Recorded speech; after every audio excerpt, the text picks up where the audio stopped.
Dog. On World News Tonight this Monday, U.S. warplanes at the ready for NATO airstrikes on Serbia. Will a last-ditch attempt at diplomacy work?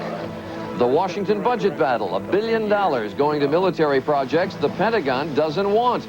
Guess who does? It's your money. The murder of a gay student in Wyoming, a campus with a lot of questions. And America, the HMO nation. Is managed care better care? We'll take a closer look.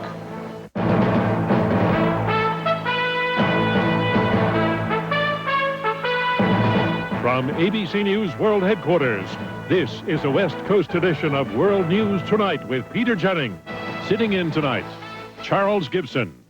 Good evening. The question tonight, are U.S. warplanes about to strike in Europe?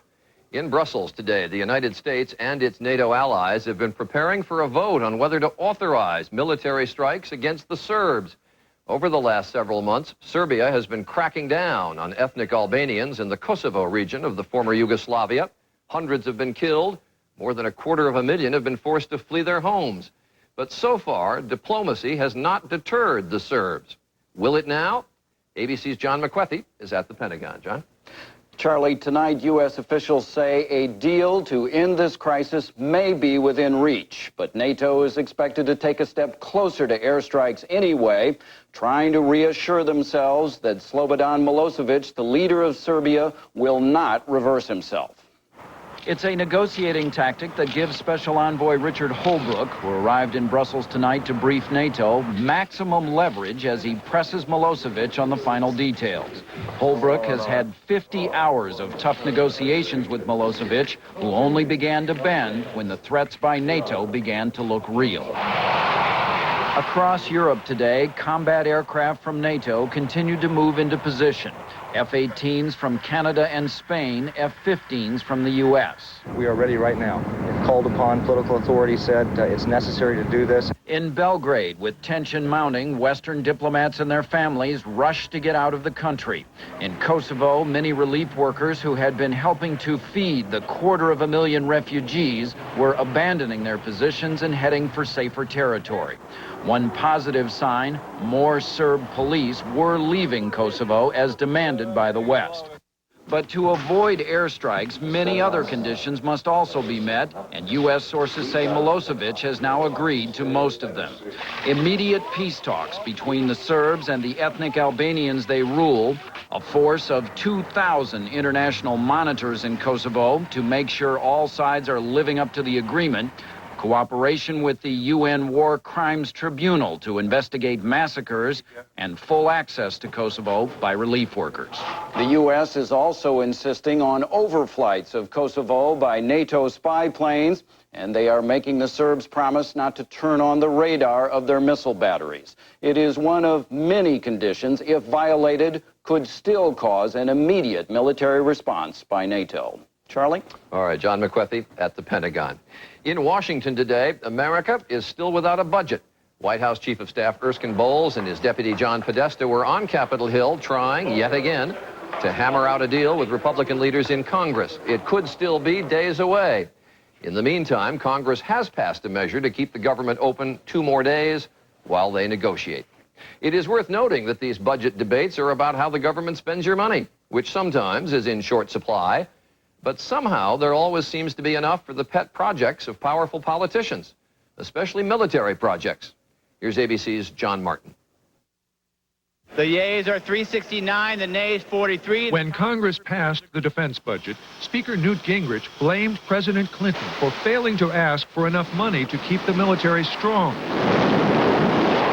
The president can talk about Kosovo or Bosnia or Iraq or Korea. But the fact is we have to pay for and strengthen a military force capable of backing up those speeches. Gingrich was so concerned he decided to give the Pentagon things it didn't want. This bill he is signing contains $464 million to build 7 C-130 cargo planes. They just happen to be built in his hometown of Marietta, Georgia, and that's 6 more than the Pentagon asked for. Mr. Gingrich wouldn't talk to us about the planes, but this isn't the first time the Pentagon has been ordered to take something. In fact, there's even money in the budget this year for a helicopter carrier it didn't ask for. But Getting back to those planes. Not only are the aircraft added, but the support equipment and the spares, initial spares package for them are not. And then we cannot put them where we want to. We are told where to put them. One place they are being told to put one new plane is Mississippi, the home of Senate Majority Leader Trent Lott. The Pentagon's been complaining that you and Mr. Gingrich have loaded up the budget with C-130s. They've already got 50 more than they need. They're having readiness problems, and they think you're putting the money in the wrong place. They don't build C-130s in my district, so... They're going to give you one airplane. Give me a break. The senator says his state's one new plane will track hurricanes. In fact, there are 10 new planes due for delivery here. The Air Force did not ask for them either, but the money was put in the budget over the last 5 years. They will replace 10 planes, which the Air Force says still have 5 to 10 years of flying time left in them. I don't think that we ought to be spending $400 million for what is essentially a pork project for the Speaker and for the people who get the airplanes. Since 1994, Congress has ordered 20 C-130s the Pentagon did not ask for, at a cost of $1 billion. It's your money. John Martin, ABC News, Washington. More news still ahead tonight, asking why in Wyoming, the murder of a gay student and how it should be prosecuted. And later, school spirit in Seattle, giving back to the former general now involved in a very personal battle. World News Tonight with Peter Jennings and It's Your Money are brought to you by T. Rowe Price. Yeah, it was amazing. Whole different world. You were a volunteer? Yeah. I saw a world that wasn't so fortunate. They needed help. In business, I see a world full of opportunity. To help me take advantage of those opportunities, I invest in international funds with T. Rowe Price. I chose them because they work with analysts all over the world. See, I know what a difference being there can actually make. T. Rowe Price, helping people invest with confidence for over 50 years. At Uniroyal, in order to make a point about our new nail guard tires, we added a few to our test track. Nail guard tires, designed to seal 90% of tread punctures, instantly and permanently. Only from Uniroyal. Enterprise? Hi, I'm at the repair shop. I need to rent a car. Enterprise will arrange to pick you up, This is great. drive you to our place, and get you on your way. Pick Enterprise. We'll pick you up. Max is a mighty dog. That's why he gets new Mighty Dog carved beef and gravy. Tender slices and savory gravy to give Max all the energy he needs. New Mighty Dog carved beef and carved beef with pasta. Mighty Dog from Friskies. On the first anniversary of The Power of Two, Channel 2 News adds even more strength to our team. John Marler, Kathy Marshall, husband and wife. Now there's even more power working for you. Because of our name, some people think our stores must be huge. Actually, the biggest thing about our stores is the amount you save. The Men's Warehouse. You're going to like the way you look. I guarantee it. Check this out. Stuff goes there. Friends pile in here. You grab this. 132 horses go here. To take you and 4 of your friends here, there, anywhere. They'll think you're cool, but we'll know you're smart. See the friendly Northwest Dodge dealer near you. Matt Shepard, the gay college student savagely beaten last week in Wyoming, died this morning. He had been tied to a fence, pistol whipped, and left to die. 2 suspects will be charged with the murder. President Clinton today condemned the attack and said Congress should pass hate crime legislation. But as ABC's Lisa Salters reports, in Wyoming, there are questions about what should be done. On the University of Wyoming campus, where Matthew Shepard was a freshman, students are wearing yellow ribbons today. In remembrance of Matthew. This guy sat next to some of you in class last week. And this morning, he died. In Shepard's Monday morning political science class, his classmates spoke about what happened. Whether or not he was, whatever, he got killed. Some fought back tears. I mean, he pleaded for his life, and that in itself tells you that he was a human being, not just some gay person that deserved to die. Others said they know hate exists because they've heard it. People saying that if he was gay, then it should have happened because they shouldn't, quote unquote, allow gays in Wyoming. Shepard's death has ignited nationwide debate on the issue of hate crime legislation. Wyoming is one of 10 states that does not have a hate crime law, and the governor says he's still not convinced the state needs one. We shouldn't be running off as a lynch mob might, trying to look for vigilante justice, because that would be just as wrong as the act that we deplore already. 2 of the suspects arrested will now be charged with first-degree murder. Their girlfriends charged as accessories. Shepard remained connected to a ventilator until he died. His parents were spared the painful decision of removing him from life support. They said that, like the good, caring son that he was,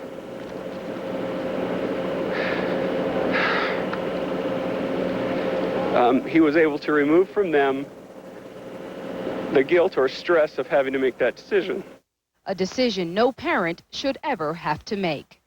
Lisa Salters, ABC News, Laramie, Wyoming. Tomorrow, the FBI begins a new era of cooperation and computer technology. It's opening the new National DNA Index to officers in all 50 states. The index has DNA profiles of 250,000 convicted felons. Local officers can now compare those profiles to DNA evidence collected at crime scenes. In Sweden today, the Nobel Prize for Medicine has been awarded to 3 American scientists. Robert Furchtgott, Louis Ignarro, and Farid Murad were recognized for discovering that the body uses the gas nitric oxide to regulate blood pressure and blood flow. That finding led to the development of the impotence pill Viagra and has applications for treating heart disease, maybe even cancer. When we come back, a plan to fix the banks before more of Japan hits rock bottom.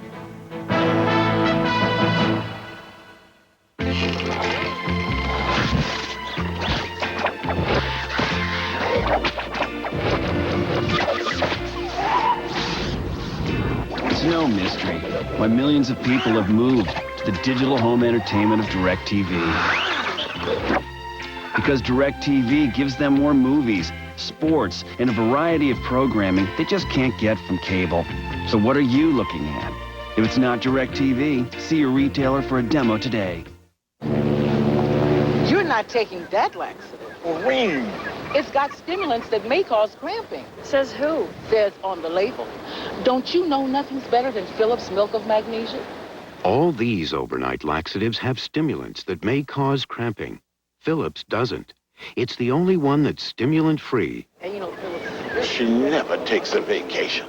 Phillips, effective relief without harsh stimulants. And also try convenient liquid gels. When the night has come and the land is dark. LeSabre is built to help keep you safe, secure, and comfortable. No, I won't. And now you can feel even more comfortable. During Buick's Fall Collection event, receive $2,000 cash back on America's best-selling full-size car. LeSabre by Buick.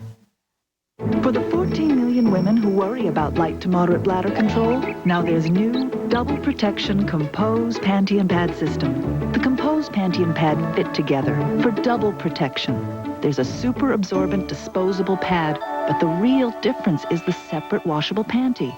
It gives you double protection with a quilted panel that won't let wetness through. So why worry? Get double protection with Double Protection Compose. Protection that goes beyond the pad. On the money tonight, triple-digit gains on Wall Street. The Dow rose almost 102 points, inching above the 8,000 mark once again. The Nasdaq picked up 53 points to close at 1546. Investors rode the wave of good news from Chrysler. Earnings surged 55% in the third quarter, well ahead of Wall Street predictions.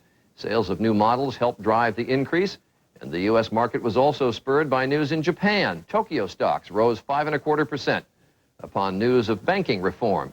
Japan passed laws today aimed at regulating troubled banks and investing tax money to keep banks lending. Cleaning up Japan's banking system is critical to turning around the global economic slowdown.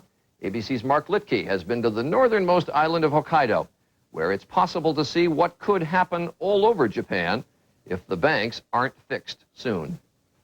With its beautiful countryside and comfortable lifestyle, the island of Hokkaido was often rated the best place to live in Japan. Then came the banking crisis. 1 year ago, this bank, the Hokkaido Takshoku Bank, the biggest in the region, collapsed under a mountain of debt. From loan defaults, risky investments, and mismanagement. The failure set off a financial chain reaction that has turned Hokkaido into an economic basket case. Local journalist Shigehiro Saito gave us a tour of the carnage. First, hundreds of small businesses that depended on the Takshoku Bank for loans were forced into bankruptcy. Others fear they'll be next. There are few customers and no other banks willing to support them through the hard times.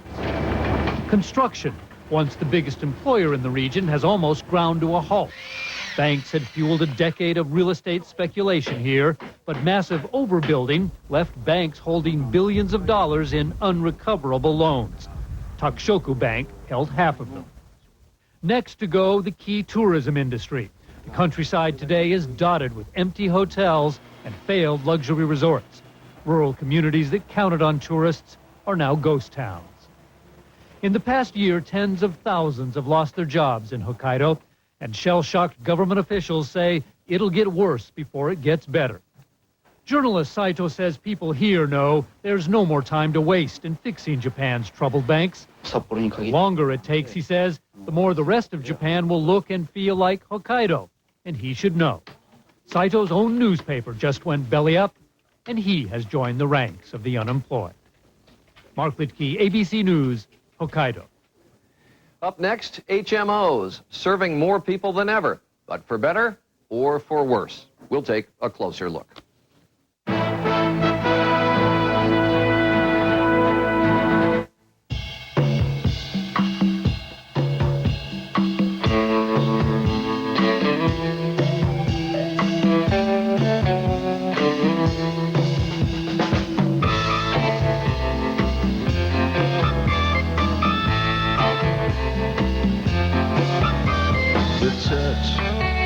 The feel of heaven, the fabric of our lives.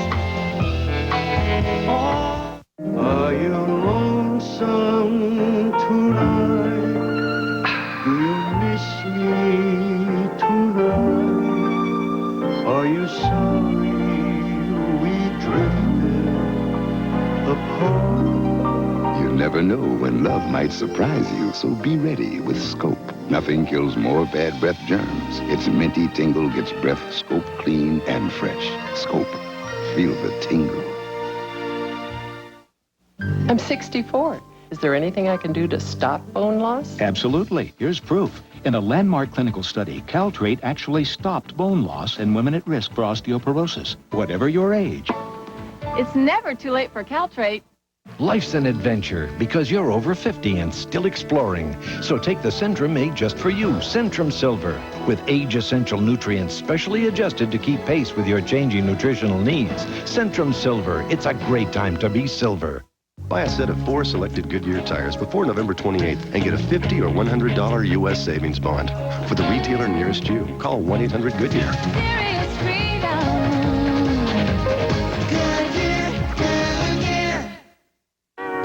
Whoa, remember this place and those midnight snacks? Indeed.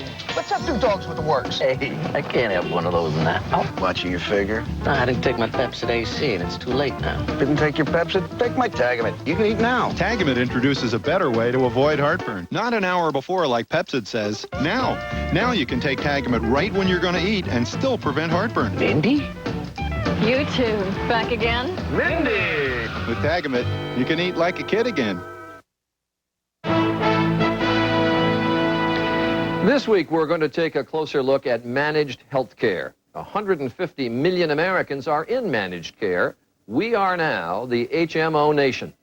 But are we better off? Has managed care delivered on the promise of improving health care while driving the costs down?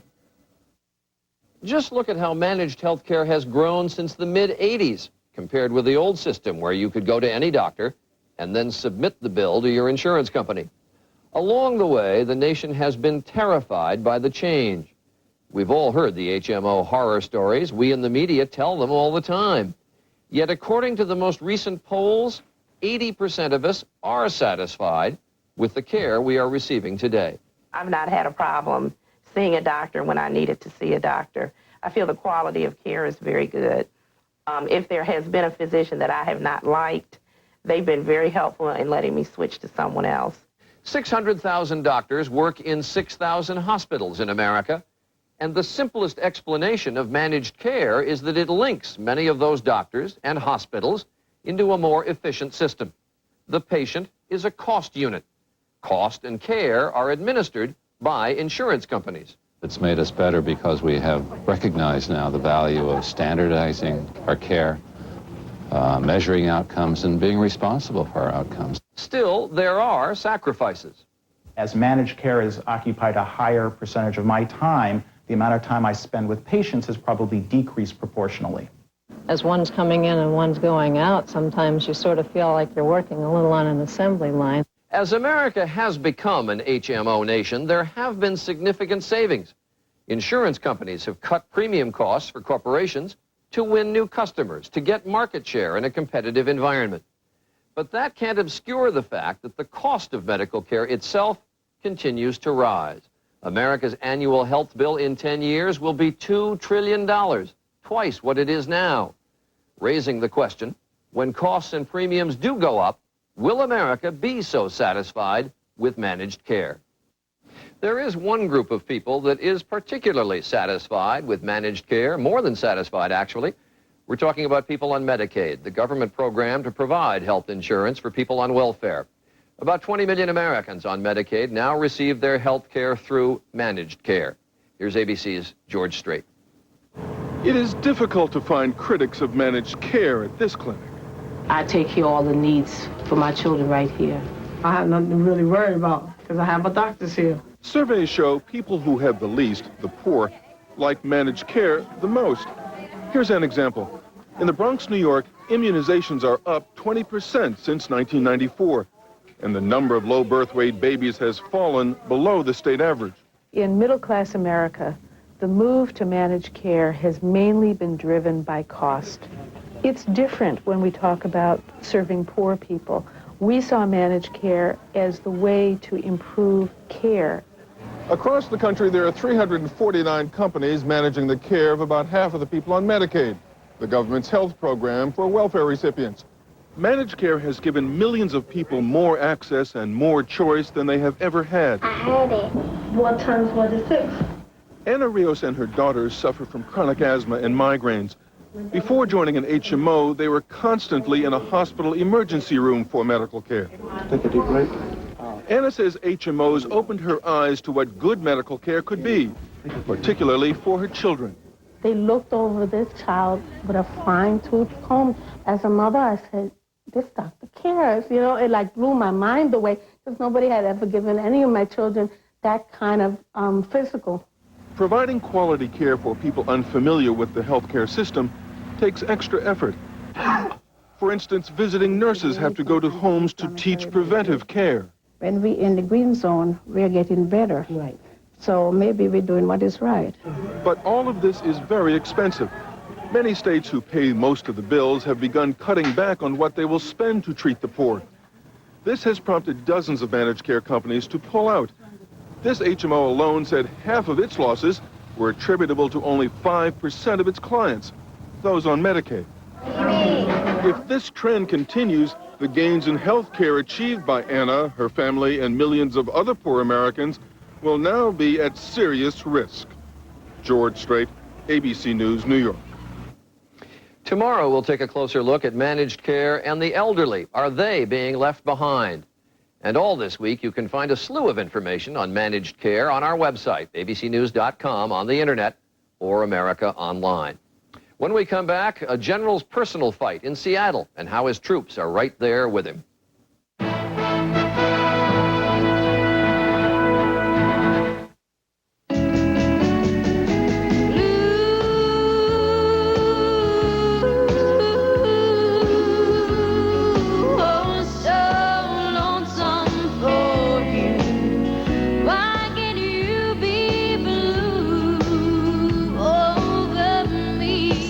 The summer.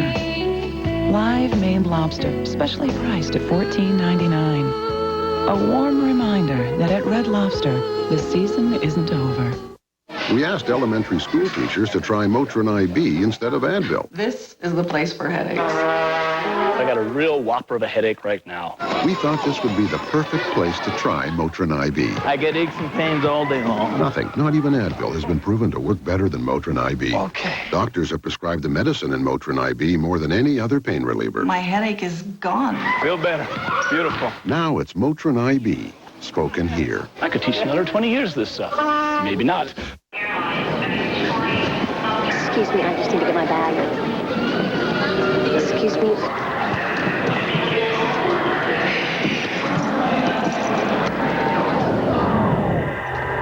Excuse me.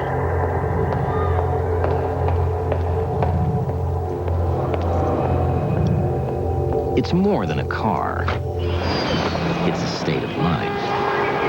The Accord from Honda. October 31st, 10 p.m. You're outside the front door. Now, there was good and plenty coming out of that house, and we want to know where they got it. I don't know. I don't have eyes in the back of my head, you know. Come on, pumpkin, use your gourd. You know what happened to the last guy who wouldn't talk?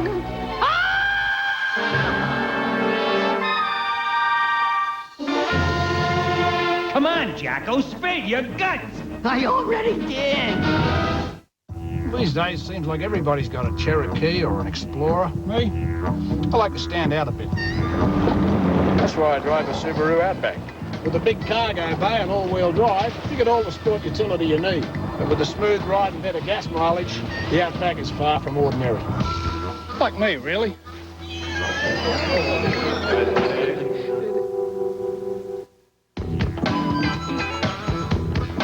What a weird-looking bunch that was. Finally tonight, a lesson in leadership. In most cities, no one knows who the school superintendent is unless something goes wrong. That's not true in Seattle. Things have been going right, and the superintendent, John Stanford, has received much of the credit. But now things have gone wrong for him. He has leukemia. Here's ABC's Judy Muller. Wherever John Stanford goes, he's treated like a hero. The retired Army general, hired just 3 years ago, is credited with taking an ailing school system and, against overwhelming odds, making it well again. Now Stanford is the one who is ailing. After 2 rounds of chemotherapy and a bone marrow transplant, he too faces overwhelming odds. Never give up. Never give up. Never give up. Superintendents are usually distant bureaucrats as far as kids are concerned. Not here. How many people here know who John Stanford is? Let me see your hands. By now, they all know the story, how the general with no educational background was hired to shake things up. I will fight for those children till hell freezes over. And when hell freezes over, I will fight on the ice. Students must now pass exit exams to be promoted. Troublemakers are expelled. Test scores are up, violence down. And private corporations are donating millions of dollars to the public schools.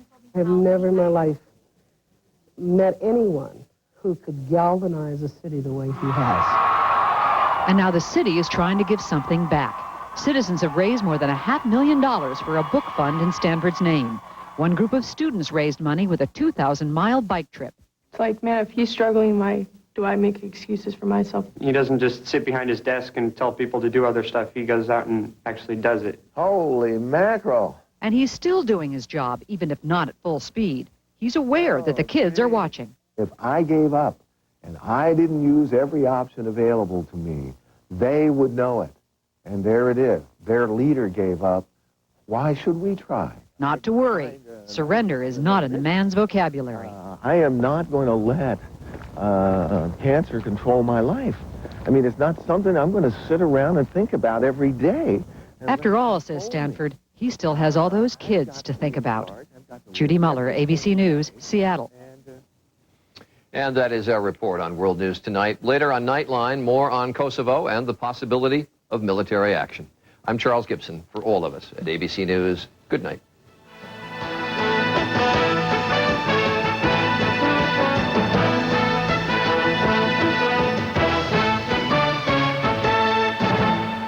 Is managed health care abandoning the elderly? Some HMOs say they can't afford it. If they don't cover the elderly, who will? Watch World News Tonight with Peter Jennings. This has been a presentation of ABC News. More Americans get their news from ABC News than from any other source.